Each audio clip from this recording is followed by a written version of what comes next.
Hello everyone, Eric Lima here. You're watching yet another video from my secondary YouTube channel / secondary YouTube vlog, in which I present to you all my sentimental thoughts from my heart and my soul, and my mental eyeball shenanigans come from my mind and brain. This is EML77 TV, episode 785, some NXT recap from last night's NXT episode.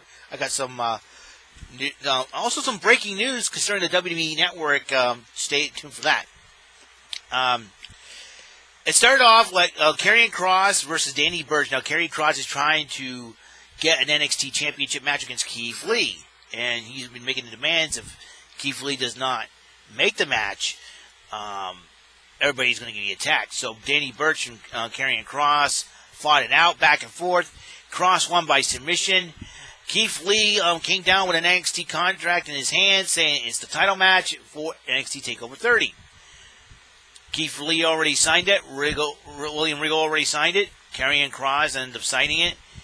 And Scarlett closed the contract, gave it a kiss. When Keith Lee opened it back up, there was a fire right in the face of Keith Lee, blinding him. And it was a huge...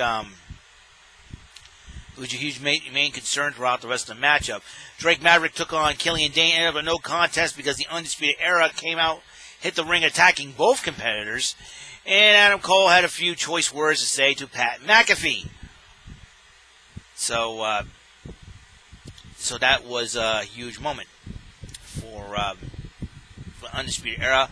I would not be surprised if Killian Dane and Drake Maverick would be not very pleased about that, so we will see how Maverick and Dane feel about that in the upcoming weeks.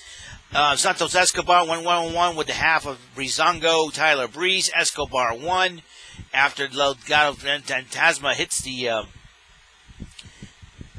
the ring, and Fandango, even though he was hurt, tried to come to Breeze's aid, and then all of a sudden, after Breezango got attacked, Isaiah Swerve Scott came in to help out Breezango, leading to next week's six-man tag matches.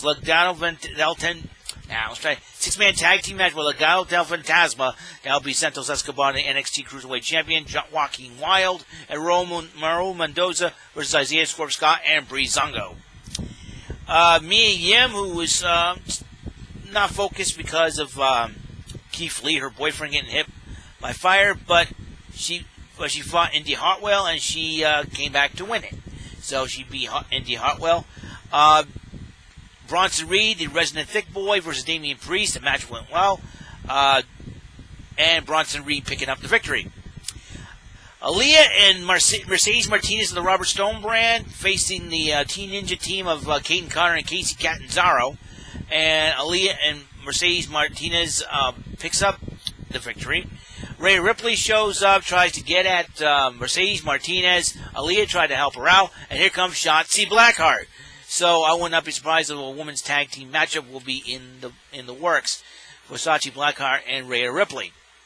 The Garganos cut a promo about wanting some gold around their waist, so I think Candice LeRae thinks of sitting back and watch what happens between Dakota Kai, the Dakota Kai Io Shirai matchup.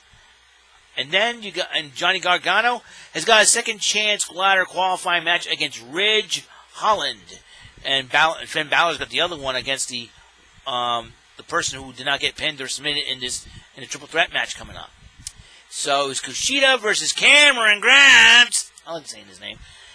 Against a surprising return of Velveteen Dream. That's right. Velveteen Dream has been through a lot. There was some allegations against him, being a pedophile and all.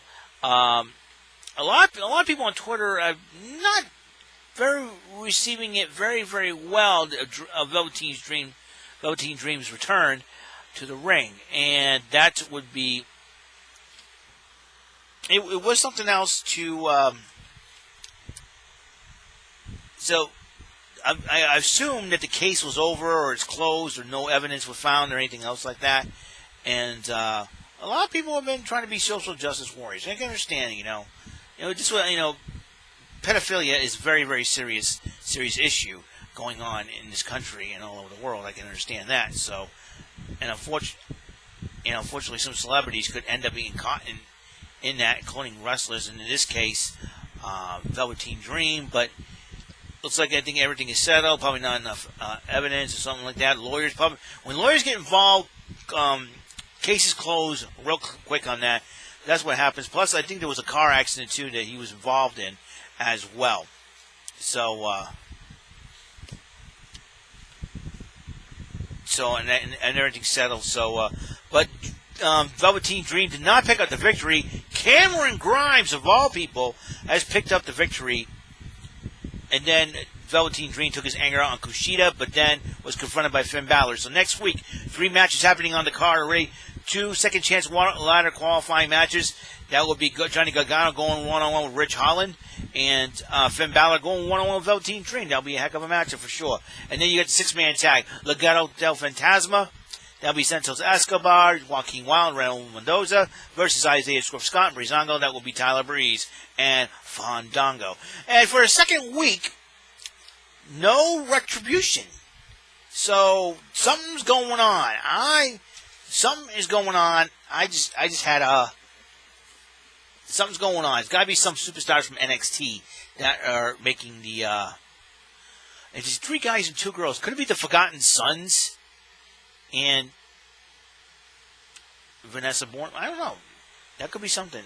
I know they said they were repackaging the Forgotten Sons, so I wonder if that's it. Maybe. All right, so this is what the card looks like for NXT TakeOver 30 so far. The NXT title will be on the line. Keith Lee, who will be okay. I'm going one-on-one with Karrion Kross defending that title. The NXT Women's title on the line. Io Shirai defending against Dakota Kai. Shirai Kai, that rhymes. And then you got the NXT North American title so far in the ladder match. It'll be Bronson Reed versus Damian Priest versus Cameron Grimes. I always want to say versus the winners of the Gargano Holland matches and Balor Dream matches. So, and Adam Cole going one-on-one with Pat McAfee. They will confront each other next week on NXT. SummerSlam 2020 looks like this. WWE title on the line. Drew McIntyre versus Randy Orton. Universal title on the line. Braun Strowman versus Bray Wyatt. United States title rematch. Apollo Crews versus MVP. Raw Women's Championship. Sasha Banks versus Asuka. The Raw Tag Team title on the line. Street Profits versus Andrade and Angel Garza. Dominic Mysterio goes one-on-one with Seth Rollins. And we know the SmackDown Women's title will be on the line. Bayley against the winner of the Tri-Branded Battle Royal going for tomorrow night. Now, I want to talk about the WWE Network. It is some huge deal. I am so glad I bought this bad boy, because I will play Punching in the Code next week. Punching the Code tomorrow because I'll tell you why. I recommend you getting this. Everybody's saying, oh, I don't want the WWE Network anymore. No. They all complain about the product and everything else. Well, kids, if I were you, I would get the WWE Network, because there was some big, huge news coming out of the WWE, from WWE.com. Starting this Saturday,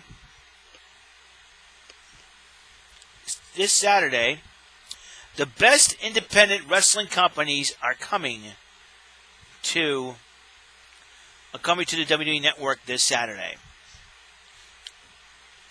Evolve, who the WWE brought, is one of them. Progress Wrestling from England is another. Germany's WXW and Scotland's ICW will be, and they're coming to the WWE Network. They're giving the WWE Universe to see their favorite superstars like never before, and you can see footage from their library as well as exciting content from all these promotions in the WWE Network in the weeks and months to come. First drop features a pair of compilations. Best of Drew McIntyre, and you'll be seeing him in the match against matches like Ricochet, Johnny Gargano, Roderick Strong, Aleister Black, and Matt Riddle before his return in 2017. Best of Keith Lee in Evolve. You took on Timothy Thatcher, Walter Riddle, and then all of a sudden early battles against Dominik Dijakovic, and then Germany's WXW, Ambition, One Night Smash Mouth tournament featuring Walter and Timothy Thatcher, and Femme Fatale 219, an all-women's tournament. Progress Wrestling, superstars that that were there, like Pete Dunne, Mark Andrews, Flash Morgan Webster, Tony Storm, and Zach Gibson, and James Drake. The Grizzled Young Veterans, Walter and Ilya Dragunov were there. And in Insane Championship Wrestling, you had Piper Niven, Jeff Jarrett was there, and Grado.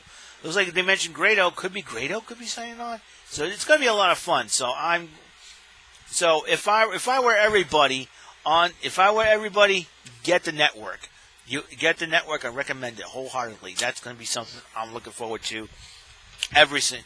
So, like I said, once my subscription is expired, I'm punching in this card. That's all I'm going to say.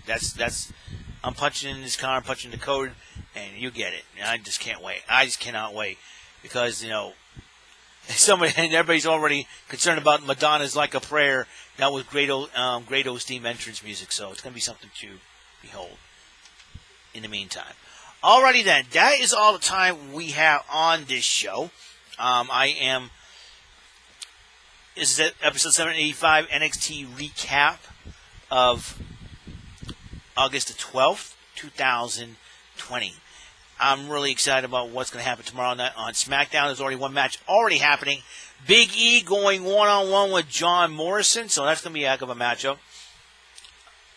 A little power versus speed in there. Let's see if I can find out anything else.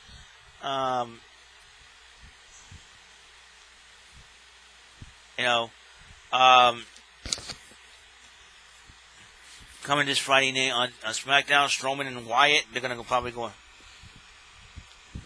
And let's see what else is. I like to see Finn Balor win it.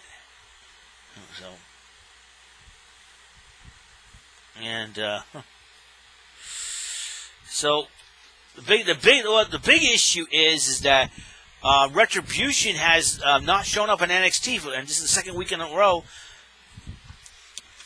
So they've shown up on Raw for the second week in a row. They have not shown up in NXT, so something is going on. Yeah, again, I'm suspecting superstars from NXT. I know they say they're repackaging the Forgotten Sons. Maybe the Forgotten Sons, the three members of Retribution could be the Forgotten Sons. I am not so sure. We'll find out in the open weeks, in the weeks to come. It could be like an Aces and Eights type of storyline. We'll find out for sure. So we will find out for sure. Sure, if you're a Patriots fan and the pandemic's still bothering you, I got these Patriot Masks, face masks for. I do have Red Sox ones. I do have other ones to deal with, and I'm really excited about that. So good thing. And also, finally got it. The Police Academy series on the complete collection. If you're a Police Academy fan, I recommend picking this up. It has. The funny part is it has both Police Academy 1 and 2. I have 3 and 4. I got 5 and 6 and 7 mission to Moscow. So that's pretty huge. So that's Mission to Moscow. There it is. So I have all of them on DVD. Man, it's pretty exciting. So am I gonna play another Get These Thumbs this coming weekend? Maybe play Marvel vs. Capcom 2 again. That's probably one game I'm looking for. I know you guys enjoyed X-Men vs. Street Fighter, Marvel vs. Street Fighter, and Cecil Richardson had a, he did pretty good point, and that should have the boss ideas of having a boss rush type of thing from all three games should have been in Marvel vs. Capcom 2, or add them to.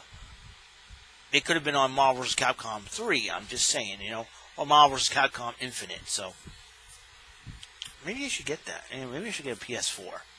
Get Marvel vs. Capcom. I don't know what decisions I can make and everything else. So I just bought. myself a brand new Sega Saturn just in case, and so everything is in between. So I will see you guys later. You guys have a wonderful day, and I'll see you in episode 786. All right, NXT Recap.